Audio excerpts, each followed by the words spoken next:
Non mais il est sérieux, lui? Il débarque devant les caméras, l'air outré, étonné, les sourcils froncés, et il te balance, je cite, c'est quand même fou que seuls 20% des soignants soient injectés. Ben oui, mon grand, c'est fou, c'est complètement fou même. C'est fou que t'aies encore le culot de jouer les étonnés, mon grand. Ben oui. Fou que tu comprennes toujours rien, en fait. Fou que tu sois encore là, à faire semblant de découvrir la réalité du terrain. Ben oui. Et tu veux qu'on t'explique ce qui se passe? Ben je vais t'expliquer, ça va être simple. Avant, les amis, partagez cette vidéo, s'il vous plaît. Merci beaucoup. Alors pourquoi 80% des soignants restants ne veulent pas de ta piqûre magique? C'est pourtant pas compliqué, en fait. Ils ont vu, ils ont vu les effets indésirables, ils ont écouté des scientifiques qui n'étaient pas du tout des gens qui étaient à la solde de qui tu sais, et ils ont vu surtout leurs collègues, les effets que ça avait sur eux, sur certains, et ils ont vu surtout aussi le foutage de gueule en direct. Et aussi, ils ont surtout compris qu'on les avait pris pour des cobayes. Et ils l'ont pas oublié. C'est comme ça. Ben oui, parce que je sais pas si tu es au courant, monsieur le ministre, mais il y a quand même eu des familles qui ont été détruites quand même, hein. Il y a eu des gens, leurs vies ont été brisées. Il va falloir à un moment donné le reconnaître tout ça. Et pas venir leur faire l'affront quand même de jouer les étonnés. Alors le problème c'est pas eux. Le problème c'est toi, c'est ton système, c'est ta bande. Ouais, c'est ta politique de la seringue obligatoire. C'est ça le problème. C'est ton mépris total pour ceux qui tiennent encore l'hôpital et ils le tiennent à bout de bras ces gens-là. Pendant que toi et tes amis, vous taillez dans les budgets, vous faites des conférences de presse pour nous expliquer que tout va bien. Ben oui, monsieur le ministre. Non mais vous le voyez, lui, venir avec sa leçon de morale, jouer la carte de la surprise, comme si c'était pas lui et sa bande qui avaient tout pourri, et virer surtout ses soignants en 2021, qui leur ont interdit de bosser, privés de salaire, détruit des foyers, stigmatisé des gens qui faisaient juste leur job et qui le faisaient très très bien malgré les conditions. Et aujourd'hui, il s'étonne qu'il reste de la méfiance, et une très grande majorité de méfiance. C'est impossible qu'il n'y ait pas vu clair. Alors, on peut se poser la question, qu'est-ce qu'il prépare derrière cette fausse indignation?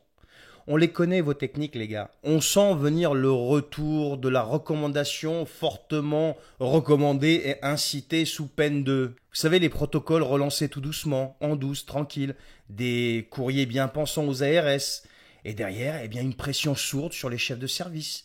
Une consigne officieuse pour aligner les moutons. Voilà, c'est ça. Jusqu'à la prochaine obligation. Cette fois, les soignants, a priori, ne sont pas dupes. Et le peuple non plus. Parce qu'à force de prendre tout le monde pour des idiots, ça finit par se voir, monsieur le ministre. Oui, mais c'est vrai, depuis les salons feutrés des ministères, ça, vous avez du mal à le percevoir. Mais oui, il faut être dans le peuple, tu vois, il faut être sur le terrain pour le percevoir. Parce que quand les mecs de terrain, les infirmiers, les urgentistes, les réels, les aides-soignants te tournent le dos, c'est que c'est pas eux le problème, en fait. Oui, parce que t'es leur ministre. C'est que le problème, c'est toi et ton dogme. C'est ça le truc. Alors t'as perdu la confiance, mon ami. Et la confiance, une fois brisée, tu la recolleras pas avec des petites conférences à 2 balles sur BFM TV ou je sais pas où, ou tes statistiques à la con qui sont bien tournées comme vous le voulez, etc., etc. Non, le vrai scandale, c'est pas le taux d'injection. Le vrai scandale, c'est que lui et ses amis sont encore au pouvoir, continuent de nous dicter leurs lois, continuent de nous imposer des choses qui n'ont pas fonctionné et qui ont été une véritable catastrophe pour le pays et ses habitants.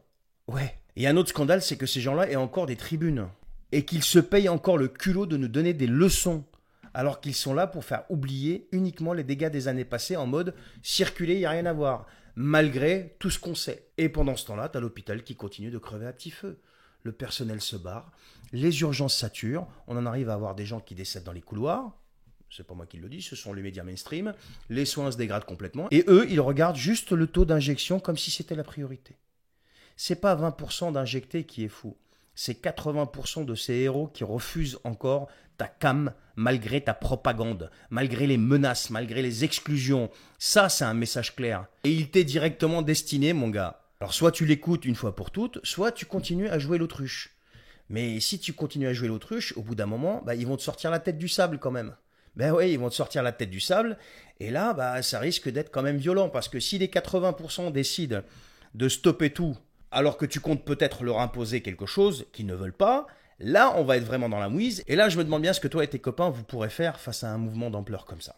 Voilà. Franchement, les amis, je vous le dis, mais vraiment avec la plus grande sincérité, je rends un grand hommage aux soignants qui font vraiment un travail, mais extraordinaire, avec les moyens qu'ils ont. Et qui sont surtout dirigés par des gens qui ne les comprennent pas. Je vous souhaite une bonne journée, partagez cette vidéo et à la prochaine.